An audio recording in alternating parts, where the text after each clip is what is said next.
Have you ever felt like you are running on a treadmill, putting in all the effort, but ending up in the same place? You try affirmations, you visualize, you work hard, but the fundamental circumstances of your life, your finances, your relationships, your health, remain stubbornly the same. It can feel like you're a ship tossed on the waves of an unpredictable ocean, a passive victim of life's storms. This feeling of powerlessness is perhaps the greatest lie we have ever been told. What if I told you that you are not the ship, but the ocean and the storm itself? What if the reality you experience every single day is not something happening to you, but something happening through you? The most profound revolution in modern science, quantum physics, uncovered a truth so radical, it has taken us a century to begin to grasp its implications. It tells us that at the fundamental level of reality, nothing is fixed. The universe exists as a shimmering field of infinite possibilities, an ocean of pure potential, and the factor that turns this potential into the concrete physical reality you experience is the act of observation. You are not just a passive witness to the movie of your life. You are the director, choosing which scene comes next simply by where you place your focus. This isn't just a spiritual metaphor. It is the cornerstone of quantum mechanics. Your conscious observation is an active, creative force that sculpts the very fabric of reality. Today, we will explore how you can move from being an unconscious reactor, constantly recreating your past, to a conscious creator who intentionally observes a new future into being. This is your birthright. This is the moment you remember your true power. To understand this power, we must look at one of the most famous and mind-bending experiments in history, the double-slit experiment. In this experiment, scientists fired tiny particles, like electrons, at a screen with two slits in it. When no one was observing which slit the particles went through, they behaved like waves. They seemed to pass through both slits at once, creating an interference pattern on the detector behind them. A pattern of many possible outcomes. But the moment a measuring device was put in place to observe which slit the electron went through, everything changed. The act of observation forced the wave of possibilities to collapse into a single, definite particle in a single, definite location. The observer didn't just see what happened. The act of seeing determined what happened. Now translate this to your life. Your life is also a field of infinite possibilities. Every potential future, one of health, one of sickness, one of abundance, one of lack, exists simultaneously as a wave of potential. So what is the observer in your life? It is your attention, colored by your emotional frequency. The quality of your consciousness acts as the measuring device.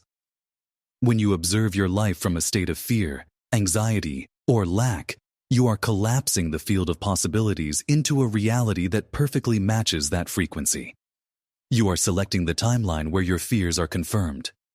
You are literally observing your problems into continued existence.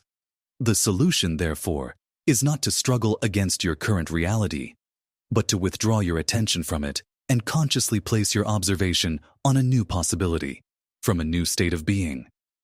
You must learn to observe from your future, not your past. So why is this so difficult? If it's as simple as choosing a new perspective, why do we find ourselves stuck in the same loops? The answer lies deep within the architecture of your mind. Neuroscience has shown that our conscious mind, the part of you that is listening to this right now, governs only about 5% of our daily behavior. The other 95% is run by the subconscious mind. Your subconscious is a vast archive of every experience you've ever had, every belief you've ever formed, and most importantly, every powerful emotion you've ever felt. It is a program, and its primary directive is to keep you safe by recreating the known. Your subconscious mind does not think, it reacts. When you have an experience that generates a strong emotion, like fear from a past failure or sadness from a heartbreak, that emotional memory is stored. Your body remembers that feeling. From that point on, your subconscious mind constantly scans your environment for anything that resembles that past event. When it finds a match, it triggers the old emotional program. You don't choose to feel fear. It happens automatically. This means that 95% of the time, you are not consciously observing your reality. Your subconscious is doing it for you, observing through the filter of past pain and limitation. It is constantly collapsing reality into more of the same, not because it is malicious, but because that is what it knows. To change your life, you must go beyond your conscious mind and recondition this deeper level of self. You must teach your body, your very cells, what your new future feels like. This is where we move from theory to practice. You cannot think your way into a new reality. You must feel your way into it. The language of the quantum field is not words. It is frequency and vibration. The language of your subconscious mind is not logic. It is emotion. Therefore, the key to a rapid shift is to generate the feeling of your desired reality within you, right now, before you see any evidence of it in the outside world. This is the great secret held by mystics and now being confirmed by science. Let's look at epigenetics. This field of biology has proven that you are not a victim of your genes. Your genes are like a vast library of blueprints, but it is the environment that determines which blueprints get read and activated. And what is the most influential part of your environment? Your perception of the environment. The emotions you generate literally change your body's chemistry, sending new signals to your cells and activating new genetic pathways. When you live in a state of stress and fear, you activate genes for disease and survival. When you consciously cultivate emotions like joy, gratitude, and love, you are literally signaling new genes for growth, repair, and thriving. So here is your first practical step. Do not wait for success to feel successful. Do not wait for healing to feel whole.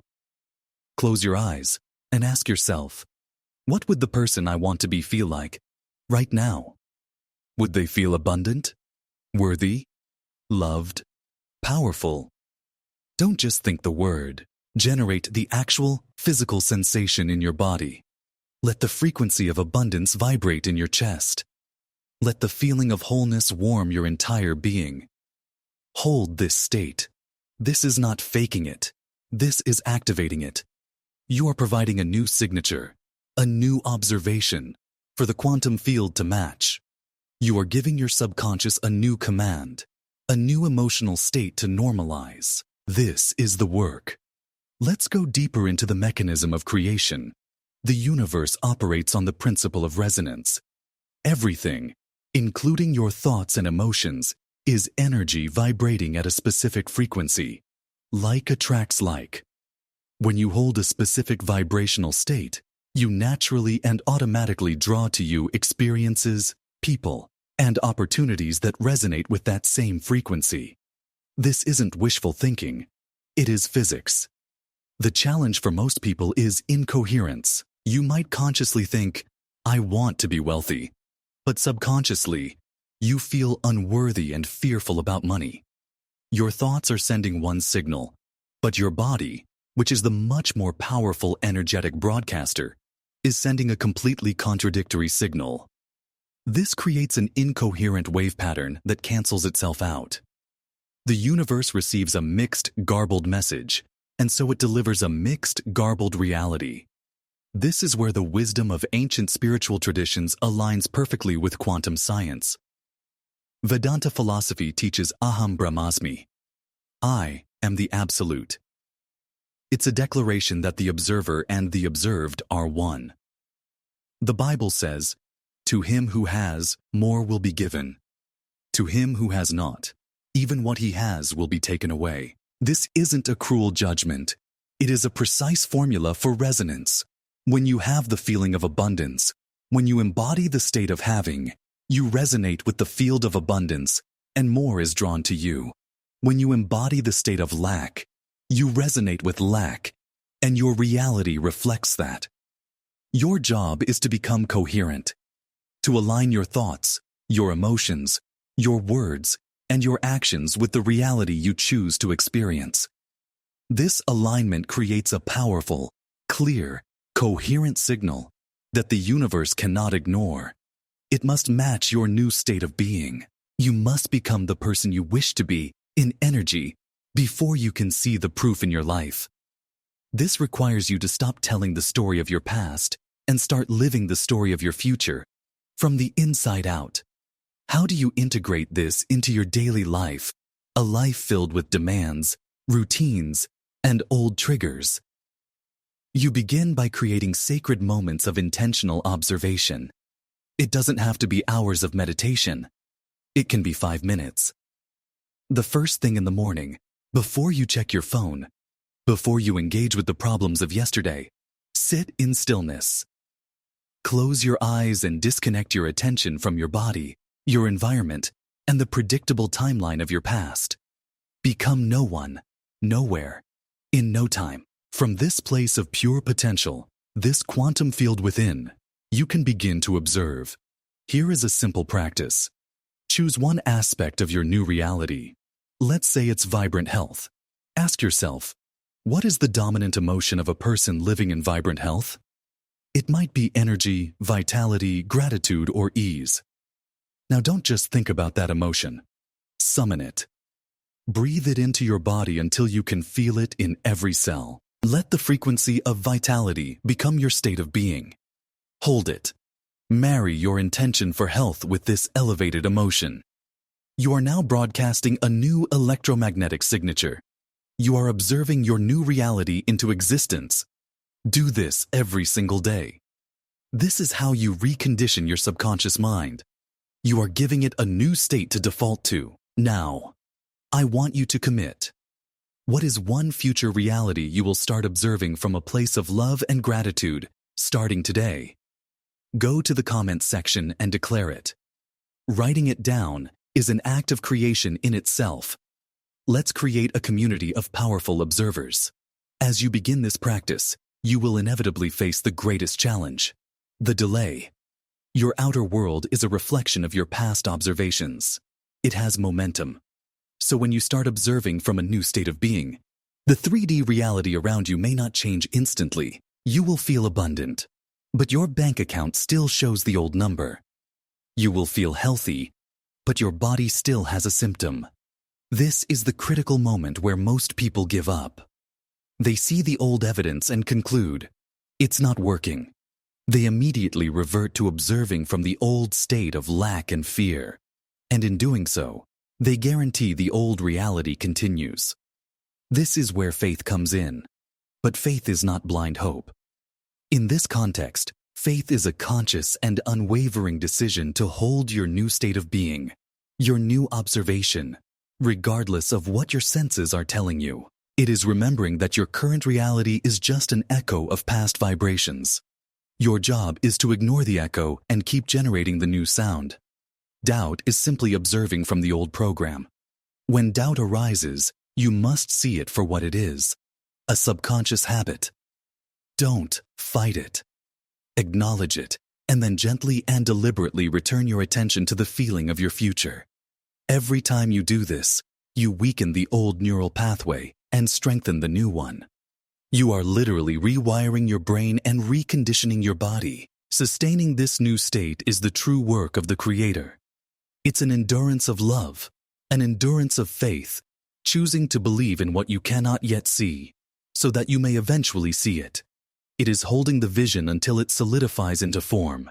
You are standing at a profound turning point. For centuries, humanity has believed itself to be a product of its circumstances, small and powerless in a vast, indifferent universe. We are now at the forefront of a new understanding, one where science and spirituality meet to reveal the same magnificent truth. Consciousness is the primary creative force in the universe, and you are that consciousness. The life you are living is a direct mirror of your dominant state of being, your most frequent observation. It is not your fault, but it is now your responsibility. You cannot create a new future while clinging to the emotions of your past. You cannot expect change while you are still observing the world through the eyes of the old you. The power to change your life does not exist outside of you.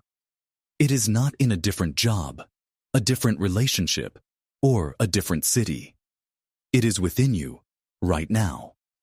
It is in your ability to shift your perspective, to change your frequency, to choose love over fear, to choose wholeness over lack, to choose faith over doubt. This is the journey of remembering who you truly are. You are not just a human being having a temporary experience. You are a divine creator, a powerful observer, shaping energy into matter with the power of your focused attention. So my final call to action is this: make a choice. Decide right now to stop being a passive reactor to a reality you don't prefer. Become a proactive, conscious observer. Choose the future you desire. Embody the feeling of it now, and hold that observation with unwavering faith until the world you see with your eyes matches the world you see with your heart. Your new life is not something you have to find. It is something you must decide to observe.